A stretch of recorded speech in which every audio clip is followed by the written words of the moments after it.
Dear friends, welcome back to ARAJU Info Plus YouTube channel. Law lectures continue. Today's topic: legality of the object and some other essential elements of valid contract.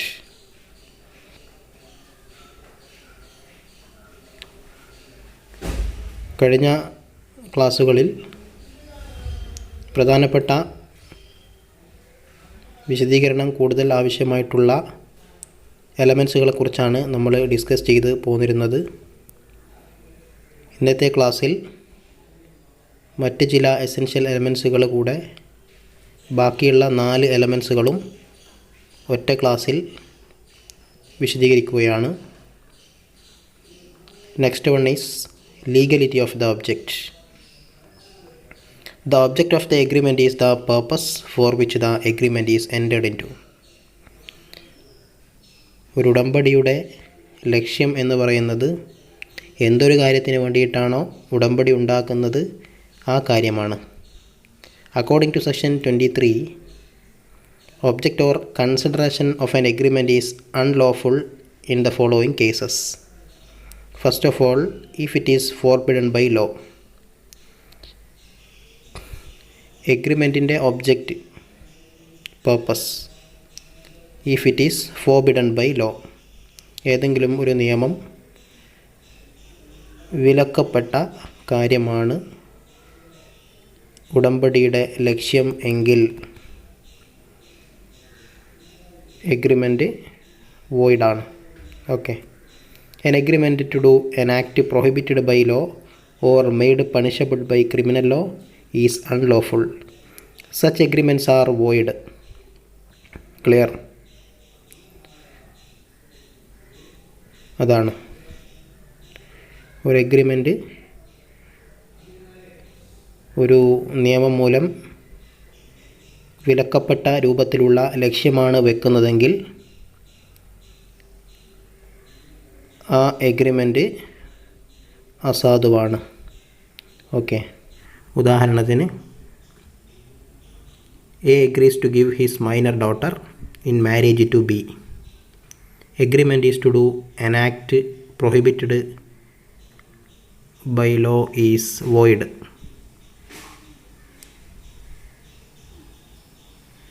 ഒരാൾ A എന്ന് പറയുന്ന ആൾ തൻ്റെ മൈനറായിട്ടുള്ള ഡോട്ടറെ ബിക്ക് marriage ചെയ്തു കൊടുക്കാൻ വേണ്ടി agreement ഉണ്ടാക്കി. ഇവിടെ എഗ്രിമെൻ്റ് എന്താണ്? വോയിഡാണ്. കാരണം മൈനറായിട്ടുള്ള ഡോട്ടറെ വിവാഹം ചെയ്തു കൊടുക്കുക എന്ന് പറയുന്നത് നിയമം മൂലം വിലക്കപ്പെട്ടതാണ്. ഫോർബിഡൻ ബൈ ലോ ആണ്. Okay. If it is of such A nature that if permitted it would defeat the provisions of any law. If permitted it would defeat the provisions of any law. ഏതെങ്കിലും നിയമത്തിൻ്റെ provisions ലംഘിക്കപ്പെടുന്ന രീതിയിലുള്ള നിയമത്തിൽ അനുശാസിക്കപ്പെടുന്ന കാര്യങ്ങൾക്ക് എതിരാവുന്ന രൂപത്തിലുള്ള കാര്യം സംഭവിക്കുന്നു. അങ്ങനെ ആവുമ്പോഴും അത്തരം എഗ്രിമെൻറ്റുകൾ അസാധുവായിരിക്കും. ഉദാഹരണത്തിന്, A advanced money to B knowing that it is for conducting the marriage of his minor daughter. A cannot recover money. A ബിക്ക് പണം കടം കൊടുത്തു. ബിയുടെ മൈനറായിട്ടുള്ള മകളുടെ വിവാഹാവശ്യത്തിനാണ് പണം എന്ന് എക്കറിയാം. അറിഞ്ഞുകൊണ്ടാണ് അങ്ങനെ പണം കൊടുക്കുന്നത്. എ കനോട്ട് റിക്കവർ മണി. എക്ക് ബിയുടെ അടുത്ത് നിന്ന് ആ പണം തിരികെ വാങ്ങിക്കാൻ കഴിയില്ല. ഓക്കെ. കാരണം ഇവിടെ ഒരു പ്രൊവിഷൻസ് ഓഫ് ലോ ഡിഫീറ്റ് ചെയ്തുകൊണ്ടാണ് കരാറുണ്ടാക്കുന്നത്. ഓക്കെ. ഇഫ് ഇറ്റ് ഈസ് ഫ്രോഡുലൻ്റായ രീതിയിലാണ്, ചതി, വഞ്ചന എന്നിവയിലൂടെയാണ് കരാറിലേക്ക് എത്തിപ്പെടുന്നതെങ്കിലും എഗ്രിമെൻ്റ് ഈസ് വോയിഡ്. ഈ object legality of the object ആവണമല്ലോ. ഫ്രോഡുലൻ്റ് ആണെങ്കിൽ അവിടെ ലീഗലിറ്റി ഇല്ല എന്ന് പറയാം. Okay. If it involves injury to the person or property of another.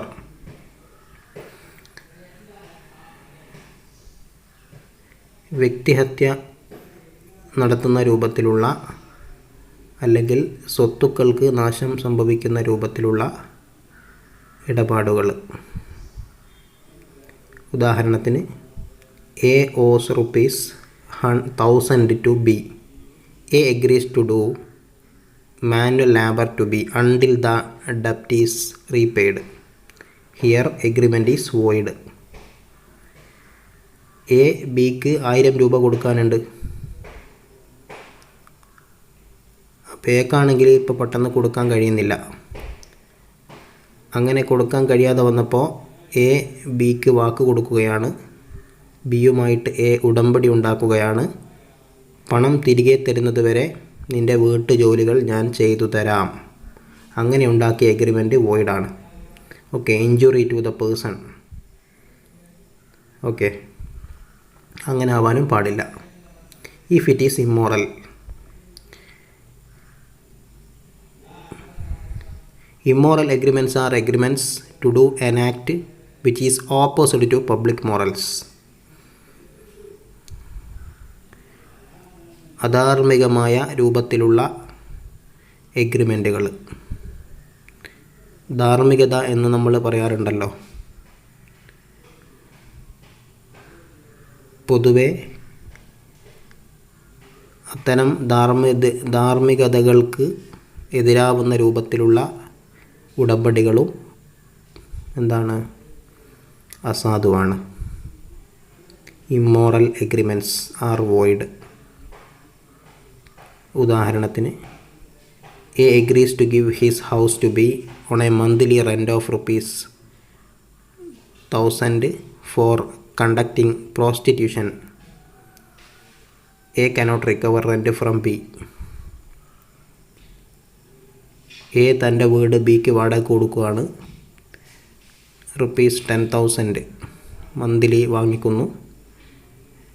ആവശ്യം എന്താണ്? Four conducting prostitution.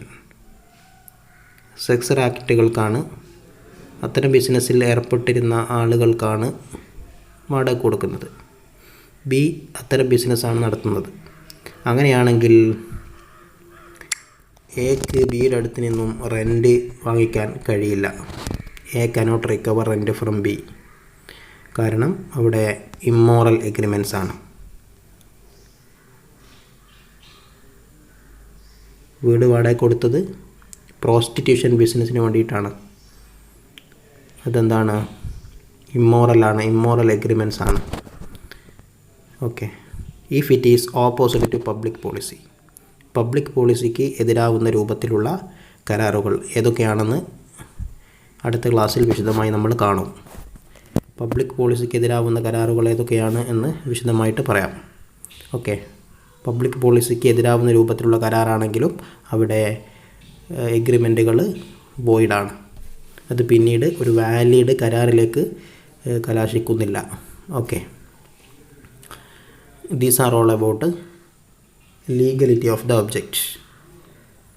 ചുരുക്കത്തിൽ ഒരു കരാറിലെ ഒബ്ജക്റ്റ്, പേർപ്പസ്, ഒരു ഉടമ്പടിയുടെ പേർപ്പസ് എന്തായിരിക്കണം? ലീഗലായിരിക്കണം. ഓക്കെ. അതാണ് മറ്റൊരു എലമെൻ്റായിട്ട് നമ്മൾ നേരത്തെ എണ്ണിയത്. മറ്റൊരു എലമെൻ്റാണ് intention to create legal relationship. Intention to create legal relationship. എഗ്രിമെൻറ്റുകൾ കരാറാവണമെങ്കിൽ അവിടെ ലീഗൽ റിലേഷൻഷിപ്പ് ക്രിയേറ്റ് ചെയ്യപ്പെടണം. ഓക്കെ. അല്ല എങ്കിൽ അവിടെ ഒരു കരാർ ഉണ്ടാകുന്നില്ല. ലീഗൽ റിലേഷൻഷിപ്പ് ഉണ്ടാക്കാത്ത കരാറുകൾക്ക് നമ്മൾ സോഷ്യൽ ഓർ ഡൊമസ്റ്റിക് എഗ്രിമെൻറ്റ്സ് എന്നൊക്കെയാണ് പറയുക. അതൊന്നും എന്തല്ല? കോൺട്രാക്റ്റുകളല്ല.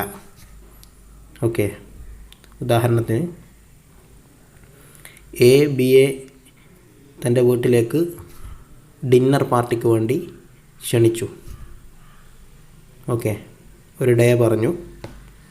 അങ്ങനെ ആ ദിവസം ബി ഒരു ടാക്സിയൊക്കെ ബുക്ക് ചെയ്ത് എയുടെ വീട്ടിലെത്തി.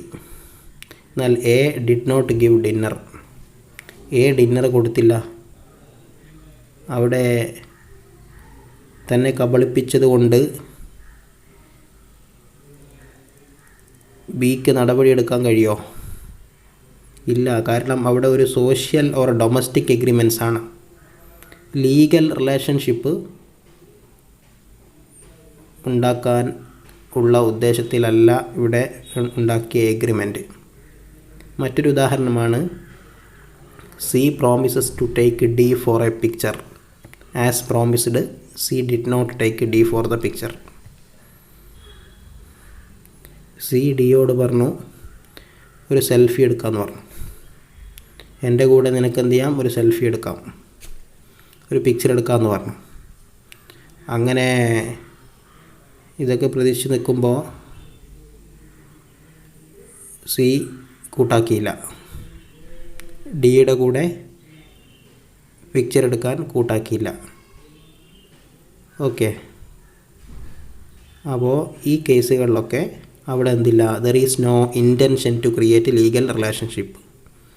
ദേ are without any consideration and are not contracts. Okay. ഇതൊക്കെ സോഷ്യൽ ഓർ ഡൊമസ്റ്റിക് എഗ്രിമെൻറ്റ്സുകളാണ്. ലീഗൽ റിലേഷൻഷിപ്പ് ക്രിയേറ്റ് ചെയ്യാനുള്ള ഒരു ഉദ്ദേശം അവിടെ ഉണ്ടായിരിക്കണം എന്നുള്ളതാണ് മറ്റൊരു element. Next, possibility of performance. ഇതിലെ പ്രതിപാദ്യ വിഷയമുണ്ടല്ലോ, എഗ്രിമെൻറ്റിലെ ഉടമ്പടിയിലെ കാര്യം എന്താണോ അത് must be capable of performance, otherwise they are not contracts. Okay. ചെയ്യാൻ പറ്റുന്ന കാര്യമായിരിക്കണം. അസാധ്യമായ കാര്യങ്ങളുടെ പേരിൽ എഗ്രിമെൻ്റ് ഉണ്ടാക്കിയാൽ അത് കരാറാവുന്നില്ല. അതായത് A agrees to put life into the dead body of B's wife if B pays him ₹10,000. A ബിയുമായിട്ട് കരാറുണ്ടാക്കി ബിയുടെ വൈഫിന് ജീവൻ കൊടുക്കാം. ബിയുടെ വൈഫ് മരിച്ചു കിടക്കുകയാണ്, ഡെഡ് ബോഡിക്ക് ജീവനിടാം, ഒരു ₹10,000 എനിക്ക് തരികയാണെങ്കിൽ എ കരാറുണ്ടാക്കുകയാണ് ബി ആയിട്ട്, നിങ്ങളുടെ വൈഫിനെ ഞാൻ ജീവിപ്പിക്കാം. ഇത് അസാധ്യമാണല്ലോ, ജീവൻ കൊടുക്കാൻ കഴിയില്ലല്ലോ, അസാധ്യമാണ്. സോ ആ ഒരു എഗ്രിമെൻറ്റ് വോയിഡാണ്. കാരണം ഇമ്പോസിബിലിറ്റി ഓഫ് പെർഫോമൻസ് എന്നുള്ള ഒരു കാര്യം അവിടെ ഉണ്ട്. Agreement must be capable of performance. A agrees to bring gold from the sun if B pays him ₹10,000. അതേപോലെ മറ്റൊരു കരാർ, മറ്റൊരു എഗ്രിമെൻറ്റ്, സൂര്യനിൽ നിന്നും ഗോൾഡ് എടുത്തു തരാം എന്ന് പറഞ്ഞുകൊണ്ട് മായാജാലം എന്ന രൂപത്തിൽ വായുവിലിങ്ങനെ കൈവച്ചുകൊണ്ട് സ്വർണം എടുത്തു തരാം എന്നൊക്കെ പറഞ്ഞുകൊണ്ടാണ് ഒരു കരാറുണ്ടാക്കുന്നത്, എഗ്രിമെൻ്റ് ഉണ്ടാകുന്നത്. 10,000 രൂപ തരികയാണെങ്കിൽ സൂര്യനിൽ നിന്നും സ്വർണം എടുത്തു തരാം. ഓക്കെ. ഇത്തരം അസാധ്യമായ കാര്യങ്ങളൊക്കെ എഗ്രിമെൻറ്റുകൾ വോയിഡാണ്. ഓക്കെ. മറ്റൊന്നാണ് last one is legal formalities. Legal formalities should be there. A contract may be oral or in writing, but in the interest of the parties, it is better if it is in writing. In some cases, documents must be stamped. In some other cases, documents must be registered. Okay. നിയമം അനുശാസിക്കുന്നത് പോലെ കാര്യങ്ങൾ നടന്നിരിക്കണം. Legal formalities ഉണ്ടാവില്ലേ, ചില കേസിൽ മസ്റ്റായിട്ടും stamp വേണം, ചില കേസിൽ നിർബന്ധമായിട്ടും റിട്ടൺ രൂപത്തിലുള്ള എഗ്രിമെൻ്റ് ആയിരിക്കണം, ഉടമ്പടി ആയിരിക്കണം. പൊതുവേ നമ്മൾ പറയാറെന്താ, a contract may be oral or in writing എന്നാണ്, വാക്കാലുള്ളതോ എഴുതപ്പെട്ടതോ ആവാം എന്നാണ്. എങ്കിലും ചില സാഹചര്യങ്ങളിൽ എഴുതപ്പെട്ടത് തന്നെ ആവണം. ചിലപ്പോൾ ഡോക്യുമെൻറ്റ്സ് മസ്റ്റ് ബി സ്റ്റാമ്പ് വെച്ചിരിക്കണം. ചില കേസിൽ ഡോക്യുമെൻറ്റ്സ് മസ്റ്റ് ബി രജിസ്ട്രേഷൻ നടത്തിയിരിക്കണം. ഇങ്ങനെയൊക്കെ എന്തുണ്ട്, ചില അനുശാസനകൾ നിയമത്തിൽ പറയപ്പെടുന്നുണ്ട്. Okay, these are the essential elements of a valid contract. ഇതുവരെയുള്ള ക്ലാസ്സുകളിൽ നമ്മൾ ഡിസ്കസ് ചെയ്തത് അതാണ്. ലോ വിഷയം തുടങ്ങിയത് മുതൽ ഇന്നത്തെ ക്ലാസ് വരെയുള്ള കാര്യങ്ങളാണ് essential elements of a valid contract എന്ന് പറഞ്ഞാൽ all contracts are agreements but all agreements are not contract. എല്ലാ കരാറുകളും ഉടമ്പടികളാണ്, എന്നാൽ എല്ലാ ഉടമ്പടികളും കരാറുകളല്ല. ഓക്കെ, ഞാൻ മുമ്പ് പറഞ്ഞിരുന്നു 3 ചോദ്യവും 1 ഉത്തരവും. What are the various features of valid contract, അതേപോലെ essential elements of a valid contract, ഇങ്ങനെയുള്ള എല്ലാ ചോദ്യത്തിനും ഉള്ള ഉത്തരമാണ് ഈ പറയപ്പെട്ടിരിക്കുന്നത്. ഓക്കെ, അപ്പോൾ എന്ത് ചെയ്യുക, കാര്യങ്ങൾ കൃത്യമായി മനസ്സിലാക്കി പഠിക്കുക. ഇനി അടുത്ത ക്ലാസ്സുകളിൽ കരാറുമായി ബന്ധപ്പെട്ട അനുബന്ധ വിഷയങ്ങളുടെ ചർച്ചയായിരിക്കും. ഒരു എഗ്രിമെൻറ്റ് കരാറാവുന്നത് എങ്ങനെ എന്നുള്ള ചർച്ച നമ്മൾ ഇവിടെ പൂർത്തീകരിക്കുകയാണ്. Okay, let us see again with another topic in another video.